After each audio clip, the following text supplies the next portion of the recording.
আসসালামু আলাইকুম দর্শক, আশা করি সকলেই ভালো আছেন। আজকে আলোচনা হবে আমাদের যে দাঁত তা মজবুত করবো কিভাবে, তাই স্ট্রং করবো কিভাবে, তাই শক্তিশালী করবো কিভাবে। আজকে আলোচনার বিষয় হচ্ছে আমাদের দাঁত কিভাবে মজবুত করব, তার ওষুধ এবং তার করণীয় চিকিৎসা নিয়ে বিষয়ে কথা বলবো। তো যথারীতি আপনার সাথে আমি রয়েছি।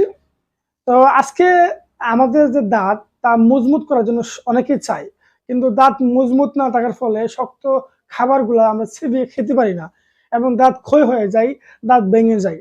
এটা খুব কমন একটা সমস্যা। যদি দাঁত আপনার যদি ভেঙে যায় বা ক্ষয় হয়, তাহলে খুব বুঝবেন যে ক্যালসিয়ামের ঘাটতি অনেক রয়েছে আপনার শরীরে। তো ক্যালসিয়াম হলে ক্যালসিয়ামযুক্ত খাবার খাবেন বেশি বেশি, যেমন দুধ, ডিম এগুলো খাইতে পারেন। তো আমি আপনাকে প্রথমে করণীয়গুলো বলছি, ন্যাচারাল সোর্স পর ওষুধে আসতেছি। প্রথমত আপনি ভালো একটা টুথপেস্ট ইউজ করবেন। ১ নাম্বার উদ্দেশ্য হচ্ছে আপনি ভালো একটা টুথপেস্ট ইউজ করবেন দাঁতের জন্য, যেটা গুণগত মান ভালো। ২ পালং শাক, দুধ, ডিম এবং পেঁয়াজ খেতে পারবেন। পেঁয়াজ, কাঁচা পেঁয়াজ আমরা অনেক সময় ঝালমুড়ি দিই বা মুড়ি দিয়ে পেঁয়াজ খেতে কুচি কুচি করে সালাদ বানিয়ে খাই। এতে করে যে দাঁতের যে কি উপকার হয় বলা বাহুল্য। মুখে ব্যাকটেরিয়া থাকে এবং দাঁতের আশেপাশে খাবার কণা থাকে এবং ব্যাকটেরিয়া থাকে, এতে করে দাঁতের খুব ক্ষতি করে। আপনি যদি পেঁয়াজ কুচি কুচি করে স্যালাড করে খান, যদি একটু স্মেল আসে খারাপ, বাট এটা দাঁতের জন্য খুবই গুরুত্বপূর্ণ। দাঁতের যে কি উপকার আসে আপনি যদি জানতেন তাহলে আপনি নিজেই বুঝতেন। তো বাসায় বসে আপনি পালং শাক খেতে পারেন, দুধ খেতে পারেন, ডিম খেতে পারেন এবং পেঁয়াজ কুচি কুচি করে কেটে স্যালাড বানিয়ে খাবেন। তাহলে দাঁত খুব স্ট্রং হবে, শক্তিশালী হবে। এটা হচ্ছে ঘরোয়া ওয়ে বললাম। এখন ওষুধে আসতেছি। ওষুধ আপনার বাজারে অনেক অহরহ ক্যালসিয়াম রয়েছে। তা আপনি ক্যালসিয়াম এটা খান, ওটা খান, ভালো কাজ করে মানুষে বলে। কিন্তু একটু টাকা বেশি লাগুক, ২ টাকা একটু বেশি লাগুক, কিন্তু আমার ক্যালসিয়াম না আমার বডিতে ১০০ এর মধ্যে 75% যাতে অবজার্ভ হই, সেটাই আমি খেতে হবে।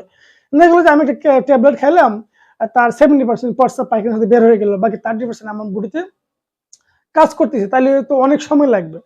সেই ক্ষেত্রে আপনাকে একটা ওষুধের নাম বললাম, স্ক্রিন দিয়ে দিলাম। এটা হচ্ছে কোরাল সোর্স। এটা আপনি একটা করে দিনে ২ বার ১ মাস, ২ মাস, ১.৫ মাস খাইতে পারেন। তবে ১ মাসের বেশি খাবেন না। আরেকটা কথা, ক্যালসিয়াম আপনি ১ থেকে ২ মাস খেলে ইনশাআল্লাহ আপনার দাঁত একদম মজবুত হবে, স্ট্রং হবে।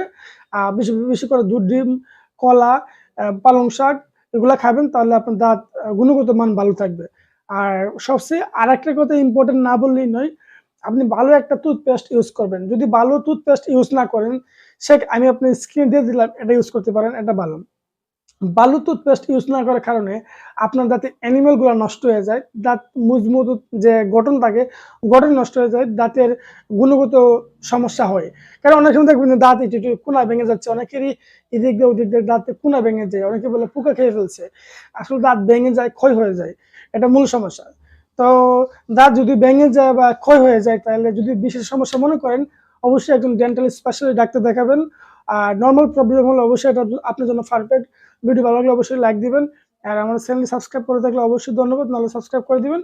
আর এটা আমার পার্সোনাল ফোন নাম্বার। চিকিৎসা বা পরামর্শের জন্য অবশ্যই আমাকে ফোন দিবেন। তো ভালো থাকুন, সুস্থ থাকুন। আসসালাম।